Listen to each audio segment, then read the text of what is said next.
Hello everyone, I hope you're all well. I recently turned 28, so I thought I would do a birthday book haul or just kind of a book haul in general, and also talk about what I got up for my birthday. Although this haul might suggest otherwise, I'm not a particularly big birthday person. I remember as a kid literally crying when someone sang happy birthday to me, and I kind of like my birthday just to pass.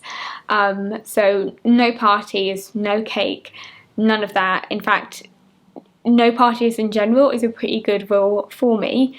But what I do like to do on my birthday is kind of spend some time doing things that I'm really geeky about and passionate about, and kind of just make little events around it. And so this year I almost had like kind of a whole birthday month, because I kind of plotted little really geeky things that I wanted to do and also buy myself linked to that around my main interests. So if you are a history geek like me and you love Virginia Woolf also, I think this is a bit of a treat of a video, and I'm excited to show you everything that I bought and was gifted. I'll start with the most obvious one, which is my necklace, which I bought off Etsy, and it is obviously kind of a nod to Anne Boleyn's famous bee necklace. When I was thinking about getting myself this necklace, I knew I wanted kind of almost a choker length one, but I actually got very stressed because obviously Anne Boleyn's necklace is a B for Boleyn, and this is a C for Claire, which is obviously not my surname, but the person who did it, I really wanted the 3 pearls, which Anne Boleyn has on her necklace, but with an F or a W, which are my surnames, they were either like, I could either get 2 pearls for F or like 4 for W, and I just didn't like those odds. So I went with a C, and I'm the type of person who has to get everything correct, and so I have been a bit stressed by the fact that it's a C and it's my first name rather than my surname. But I do know that Anne Boleyn had a lot of jewellery with kind of A's on and with B's on, and she just loved kind of monograms, so I'm getting away with it in my own head, even though I don't need to justify it to anybody and no one cares, and it's really not that deep, but I'm just that kind of geek, and I only really have those standards about myself where I don't really care what anybody else is doing. It's just I seem to have a problem with it. My necklace really marked the beginning of the gifts to me, which is basically this entire video. I really treated myself for my birthday, but I am slightly in love with my necklace. The first book that I treated myself to was Young Queens, 3 Renaissance Women and the Price of Power by Leah, Redmond, Chang, and I have been really excited to read this book, so I'm really glad to have it with a really beautiful hard copy as well. And I think like non-fiction in general tends to be where I make the exception. I don't tend to read hardback fiction, but I really love a hardback historical book mainly because of the images. You know, you get them in kind of really luscious quality. But this is about Catherine de Medici, Elizabeth Valois and Mary Queen of Scots and their relationships, with obviously kind of Catherine Medici being this kind of mother figure for both women, obviously literally for Elizabeth, but also mother-in-law for Mary Queen of Scots. And I actually have been wanting to read this because I just finished a book by Estelle Paranque, which was Blood, Fire and Gold, which is the story of the lives of Catherine de Medici and Elizabeth I, which I loved. And I am now slightly obsessed with reading more about Catherine de Medici, which is an incredible woman I actually haven't really read anything about before. She's obviously referenced so much in any books about Elizabeth I and also Mary Queen of Scots, but never read a kind of dedicated piece to her, and I just thought this is one of the best historical books I've actually read. It's non-fiction, I should make that very clear, both of these are non-fiction, but it's probably been one of the best that I've read in quite a while. In the same vein as those books, I took myself to a talk by Tracy Borman on her most recent release, which is Anne Boleyn and Elizabeth I, and I really enjoyed this book. I think Thomas Cromwell remains my favourite book by Tracy Borman, but I really enjoyed this, especially obviously as a complete Anne Boleyn nerd. But the talk was held at the Cathedral, which is one of my favourite places in London, and just a really brilliant talk in an amazing location. It was truly like the perfect evening and the kind of run up to my birthday. I'd also had a really weird work day because I'd spent the morning at Loose Women, which is a story for another day, with an author, which was just great fun. And I guess there's some kind of funny symmetry in going to the TV show, obviously Loose Women, for any kind of people who aren't in the UK, and then going to a talk about a woman who was you know, notoriously charged with being loose. But yeah, it was a really great talk, and I also got my book signed, and I am so nervous in signing queues. I actually get so anxious, and when it got to me, I kind of forgot to tell, I was like, I struggled to even say my name, which is ridiculous, but she signed it for me, and I'm also now going to keep this, but I was going to keep the book anyway, but I like getting them signed when you're actually facing the author. And what was also brilliant was Hodge, who I talked about in my last video and has appeared on my channel before. The cats of the Cathedral made quite a few appearances during the talk and actually walked up and down the aisle a few times, and everybody kind of stopped to see Hodge. But so perfect location, brilliant talk, and also an appearance of a cat, which is pretty much perfect day for me. While I was at the talk, I also picked up another piece of non-fiction by Tracy Borman, which is Elizabeth's Women, The Hidden Story of the Virgin Queen, because I haven't actually read that many books about Elizabeth I, but I have definitely been, especially after reading both kind of Blood, Fire and Gold and obviously Tracy Borman's, I really want to read more, and I actually hadn't heard of this one, so I'm excited to read this. I was going to do this video chronologically, which I have just said that word about 5 times to get it right. I was going to do it in order, but I think I'm going to do it thematic, so I'll skip to Hampton Court next because that obviously makes sense. For my birthday, Ben took me to Hampton Court Palace, which I haven't been since I was kind of a young teenager, but it was just the most amazing building, especially with the kind of the Tudor parts and the Georgian parts. It's just incredible. But both Ben and I have been in a bit of a Hampton Court mood because we've been reading the Wolf Hall trilogy kind of together, and obviously it definitely appears many times and is obviously a really key part of Henry VIII's history. The palace itself was built in 1514 for Cardinal Wolsey, and obviously then when Wolsey kind of fell to disgrace, became property of the king, Henry VIII. I say the king like he's still alive. In my head, he's still very much alive, but no, he's dead.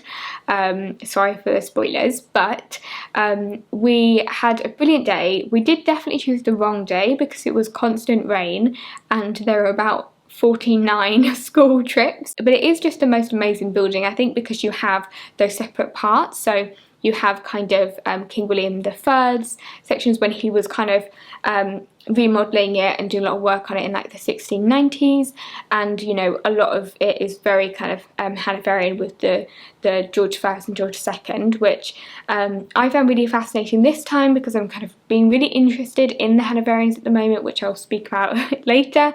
But you can definitely see the influence of kind of like the French courts and the change in style and obviously the architecture, but it's just an amazing place. So you get these two really different times so close together. I just love historical buildings where you can really get a sense of the history, and you know, as you're kind of walking into the halls, you're realising, well, this is kind of, you know, where Henry VIII was triumphant after Catherine of Aragon's death with Anne Boleyn and Elizabeth I as a child, and you know, this is, you know, the corridor potentially when he probably first saw Catherine Howard, or this is, you know, where he married Catherine Parr, and it's just brilliant to think that you can just stand in these rooms. And it's the same in the kind of the Georgian part of the palace too, because you, especially with George I and George II, because they were such rivals and they just had bitter disputes, you can kind of make that out and imagine them kind of moving between each room and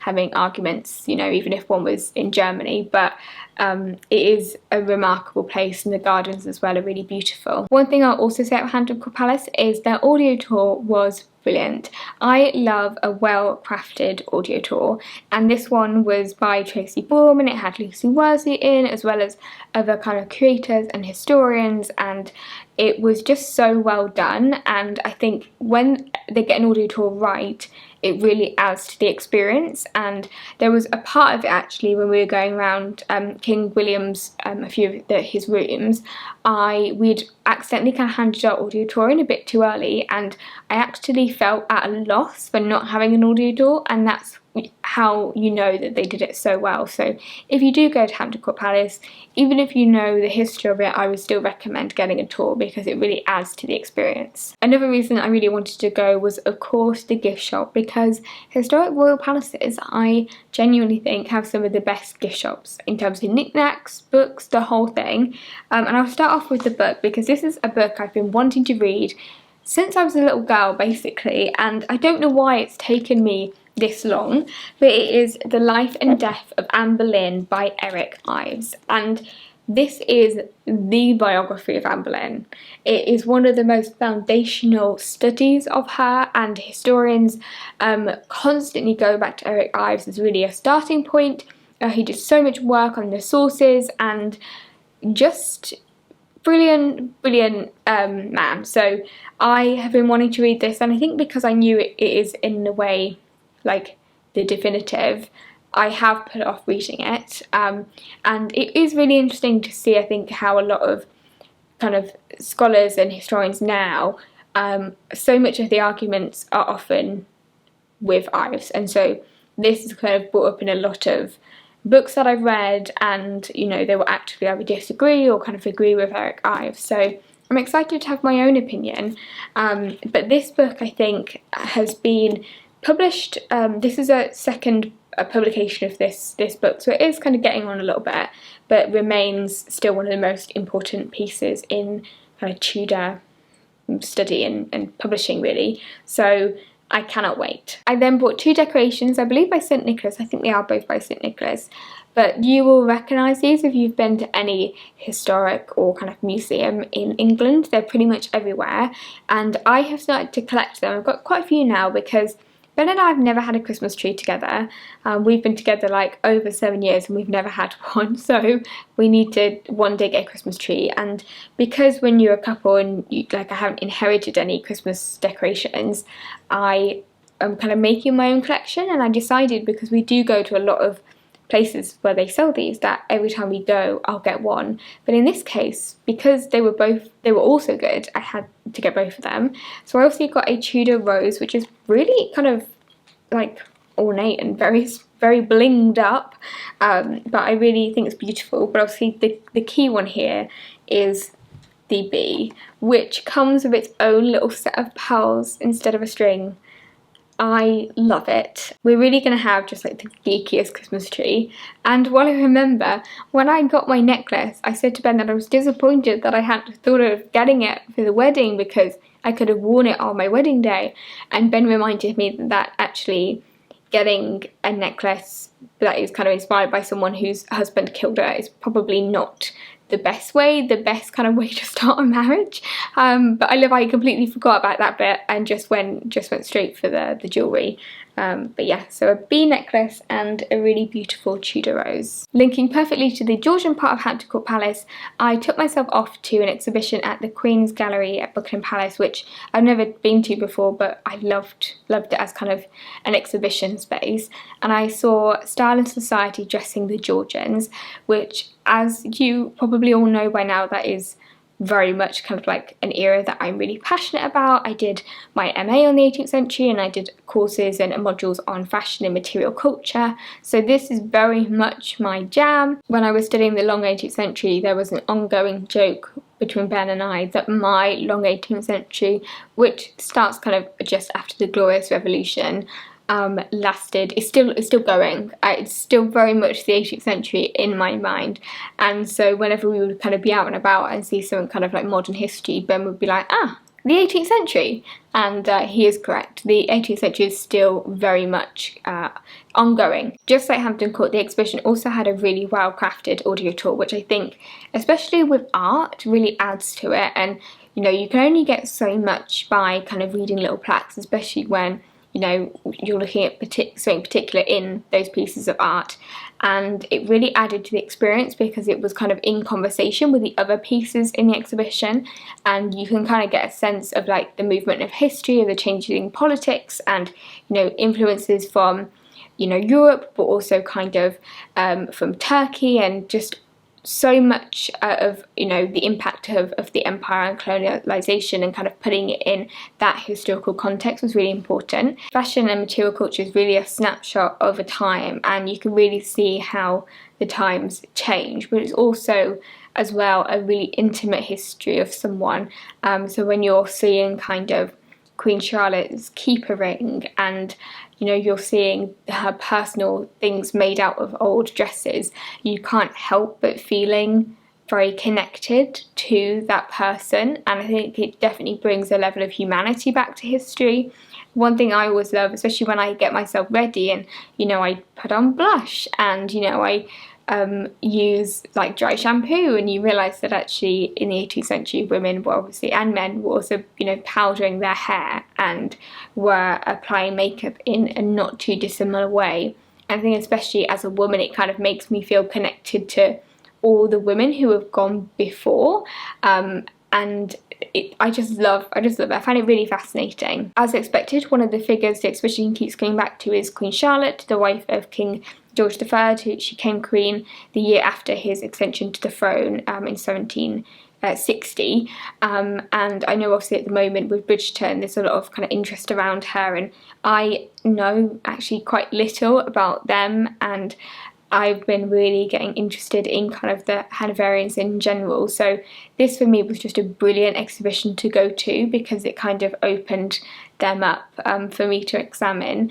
They were also part of the exhibition which were just amazing to see a court dress in real life, which I'd never seen, only ever in movies and in pictures, but to really see how ornate they are and how massive they are, and then after the exhibition to be able to identify the different kind of names of the clothes. I felt quite clever at the end of it, but it was just amazing to see it in person. One of the pieces in the exhibition I actually felt quite moved by, which was the wedding dress of Princess Charlotte, who was the daughter of George IV, and she is, I almost feel like, was the Princess Diana of that age in a way, because she was kind of really beloved by the nation, and sadly she died not too long after her marriage in childbirth, and there's complications from that, and the baby didn't survive either, and she was only 21, and her wedding dress, when you see it, is so beautiful, but you just, you know what's going to happen, and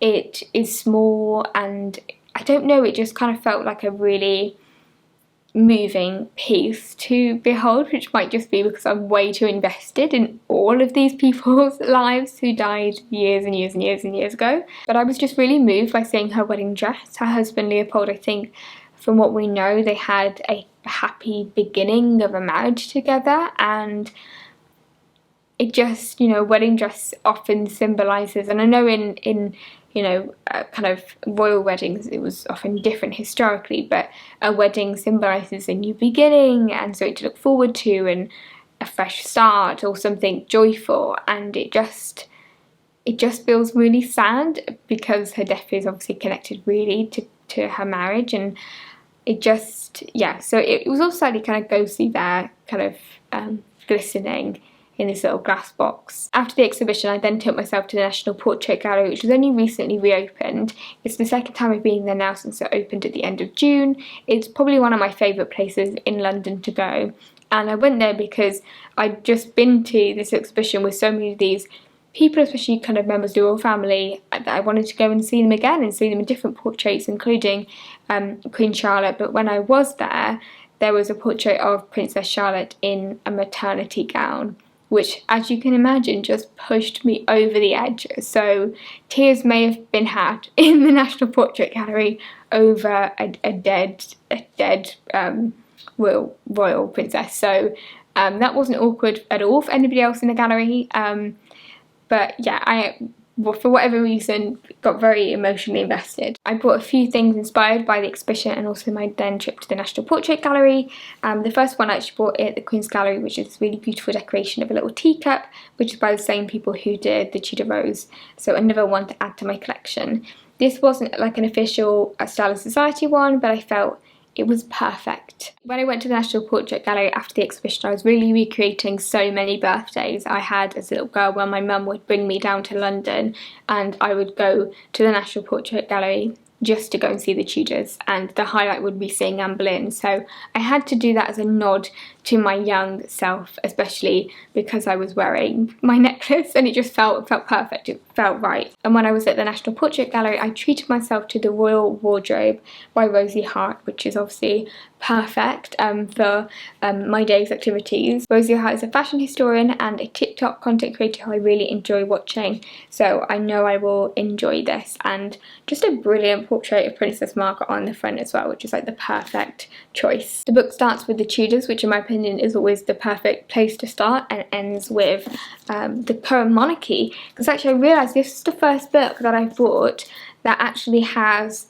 King Charles III in it, because it's the first book that's been published since he became king, which kind of blew my mind a bit with the passing of time, because it's always kind of been, it's ended with Queen Elizabeth II and looking on to the monarchy under King Charles. I shouldn't go King Charles because that is his title, but anyway, so that was kind of a bit of a monumental moment that this is the first book I read with him as king in it. I'm such a nerd. After having a very Georgian day, I then went to Waterstones on the lookout for any books I could find on Queen Charlotte or George III or just the Hanoverians in general, and I picked up The Strangest Family by Janice Hadlow. And if this is, the name's familiar to you, she is also the author of The Other Bennet Sister, which I know everyone has just been loving, and I've started to read this and I already am sucked into it. And this is such a typical Claire thing to do. You have a tiny interest, you feel like you've got a slight gap in your knowledge, you pick up a massive book about it. I never do anything by halves, and I'm also a person, especially with history, when I'm like, if I don't know it, I feel uncomfortable that I don't know it and I have to then know everything. I can't just look at an article on Wikipedia and feel satisfied. I have to then read a million books. So this is what I've done. It is The Strangest Family, The Private Lives of George III, Queen Charlotte and the Hanoverians, which is perfect. And it has so many good reviews, but it doesn't, I feel like they might be republishing it because it doesn't look like it's in print everywhere, which I might be wrong, but it would be perfect time to republish this with Bridgerton at the moment. So I will let you know what I think. It is quite chunky, which is how I like my history books. It's just kind of under 600 pages, I believe, or just at 600. The only problem I have with this book is that the illustrations are all in black and white.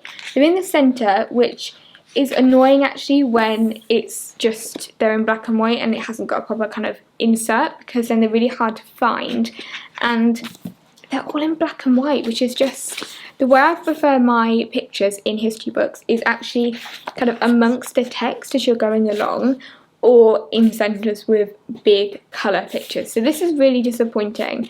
So I hope if they do republish, I want big bright pictures, especially because all of the outfits and the colours, like, you can't tell me these should be in black and white at all.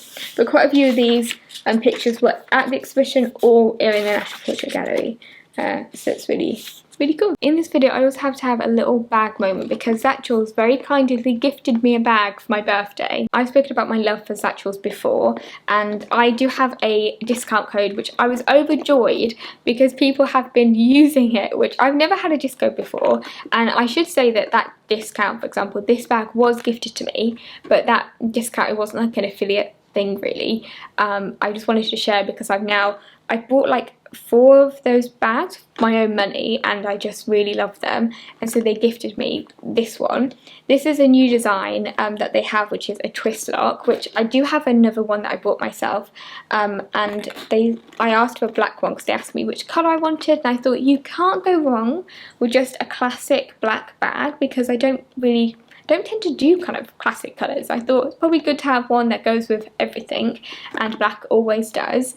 But this is one of their new designs and you can clip off, but you can basically ask them to do them in any colour that you want. You can also select different parts of the bag to be different colours, so the flaps and this bit and the main bit you can kind of select a different colour, you can have a different colour handle, and that's the same for any of their bags, and you can really customise them and make them your own. And obviously they are all kind of handmade in the UK, and when they put pictures of their staff making the bags, I want to go to their workshop.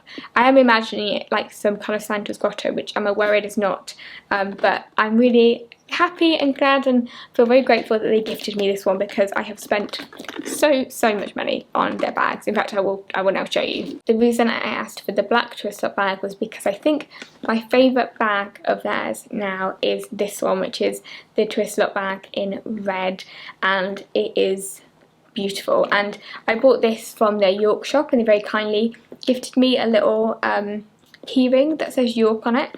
But it is, I think, now probably my favourite bag, because it also just fits so much in, so I can still fit my camera in here, my phone, everything I need. So I tend to just take this one bag out, and it can also fit very handily. It's actually another book that is in this haul. It can also fit a kind of a small paperback. So that's a spoiler for what I'll talk about next, but that is my twist up bag. I have a full-on satchels collection now in multiple different colours, so I'll show you the other two types of bags that I own. This is my Sugar Cube bag. It's their Sugar Cube Plus, so it's the second size up, and it's in lilac grey, which I think is my favourite colour that they do. One of the main features for me across all of these bags is that they fit my camera in. So this one can't fit a book in, I don't think. Test time. Oh, it can fit a small, oh look at that. That's perfect marketing. It can fit a small paperback in, but, sorry, that's what I'm reading at the moment. I've just finished reading A Room of One's Own, so that's why that is here. But yes, it can fit a small paperback in, which is very useful to know, but it fits my camera in and my phone and my headphones and all of that. This is their barrel bag in plus in chestnut, and I added on a magnetic clasp as well, so you can kind of still personalise them. But I definitely feel like I want to personalise the colour options, but I just wasn't brave enough for my first, the bag that they wanted to gift me for my birthday. So anyway, this is my Satchels collection. I still have a discount, which is 10% off, I think, everything over 40, and it is Fen10 at checkout, and I will leave a link below. The bag was gifted, very much not a sponsored video. The fact that I have bought 1, 2, 3, 4 bags myself, I think shows I love them enough to promote them anyway. But just a little moment for my bags. The last thing I did for my birthday was to go down to Sussex, and I'm now aware that my birthday, you'll be thinking my birthday was like, I had many birthdays, very much like the Queen, but I guess not like the Queen because I'm still having birthdays and she's not having them anymore. But I went down to Sussex to see Virginia Woolf's house, Monk's house, and also her sister Vanessa Bell and Duncan Grant's Charleston farmhouse. I wanted to go because I hadn't really had a Virginia Woolf moment for a while, and Monk's house especially is really special to me. I think it's one of my favourite places, definitely one of my favourite National Trust places to go, and it was beautiful. I've been before, and I do have a video on both Monk's house and Charleston, which I can put in the description, but I will be making another video which I hope to be sharing with you soon, and by the time you're probably watching this I'll put links in the description like a professional person. But they are both beautiful places to wander around, and they feel that you could turn the corner and Vanessa Bell would be putting ceramic tiles down in the garden, or Duncan Grant painting, and Virginia Woolf is just walking from her writing lodge in the garden to see Leonard. They really feel living places, which I think is testament to how well they've been kept and curated to a certain extent. Charleston is really an art gallery that you walk around with so much of their paintings on every corner, from kind of the wardrobes to the chairs have their fabrics on to the fireplaces. Everything is just so them, and it's been so wonderfully made by the Bloomsbury Group. What I really love about it is that it's like the definition of making a home. They have really put themselves into every corner of this house, and at once it's like an artist's room or an art gallery, but it's also really homely, and you can tell that it was well loved by everyone who lived there and worked there. Vanessa Bell and Duncan Grant moved there in 1916, and I believe Leonard Woolf actually found the place for them. And then Virginia Woolf moved to Monk's House, so not that far from Charleston, in 1919, and then lived in Monk's House permanently from kind of the 40s, obviously up until her death. And again, Monk's House has so many remnants of the Bloomsbury group with their kind of paintings on, you know, fireplaces and on tables, and it also just feels like so Virginia Woolf with the amount of the colours she used and her writing lodge. I went with Ben and some of his family, and I kind of wandered off into the garden, and they were playing bowls, and just like the Woolfs played bowls, and it just feels, you know, we were there lying on the lawn as they were playing bowls, and I was walking around the garden. It's just like Leonard and Virginia still could be there. Like, nothing has actually changed. But I would wholeheartedly recommend it if you haven't been.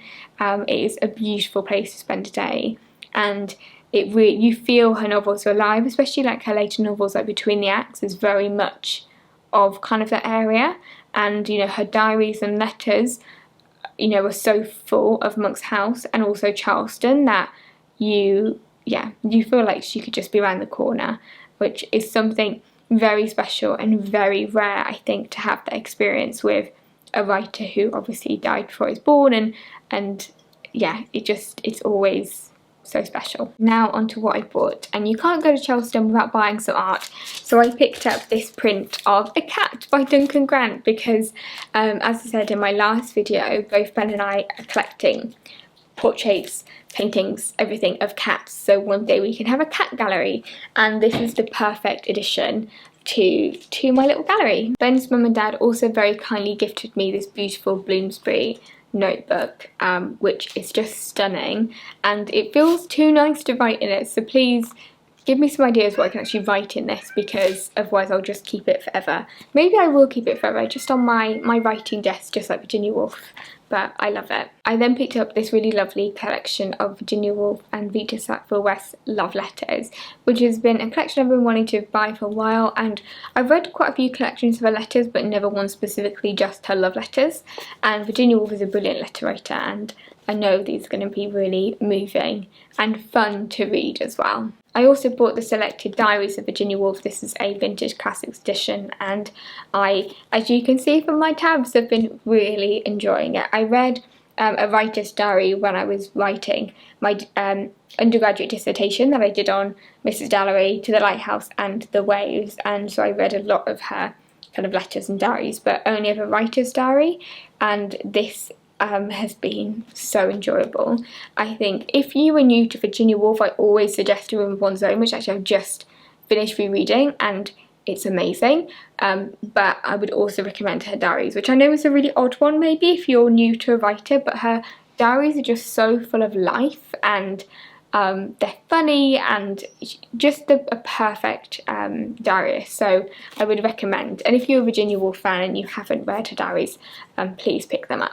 I also recently treated myself to 2 Virginia Woolf novels. The first one is actually a really beautiful hardback published by Penguin of To the Lighthouse, and I wanted to buy this because I don't have a beautiful edition of To the Lighthouse. I mean, I do now, but up till now I have lots of editions of Mrs. Dalloway, of A Room of One's Own, but none of To the Lighthouse. But To the Lighthouse is a novel that I love almost equally with Mrs. Dalloway and is one of my favourite books of all time, as is The Waves.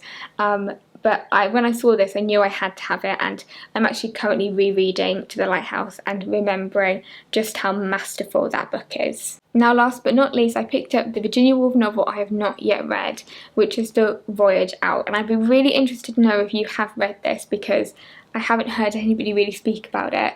I know Ben has read it because I remember the first time ever going over to Ben's house and seeing it open, and I thought at the time he had just put it out to impress me, but that is genuinely what he was reading, and he enjoyed it.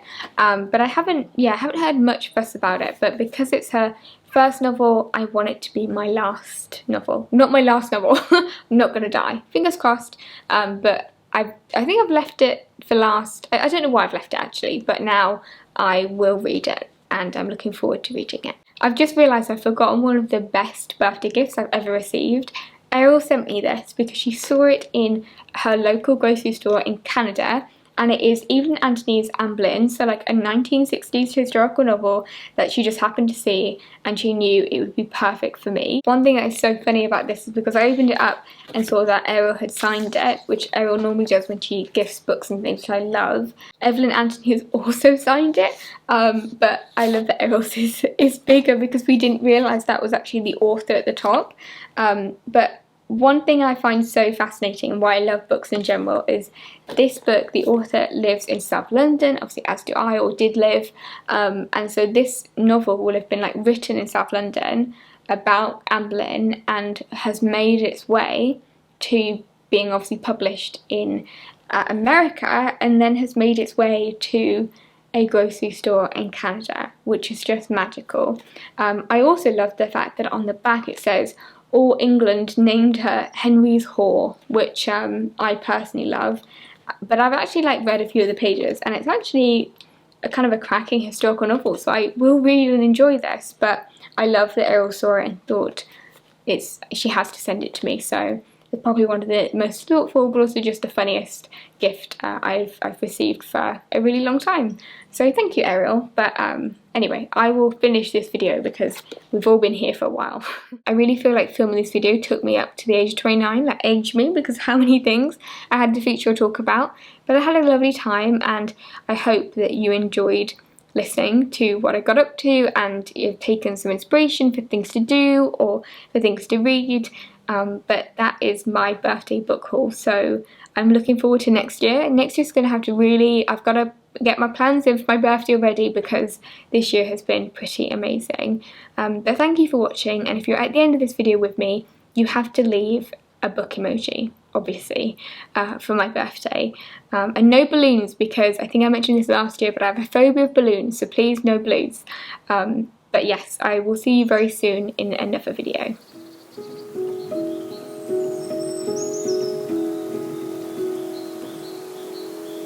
Thank you.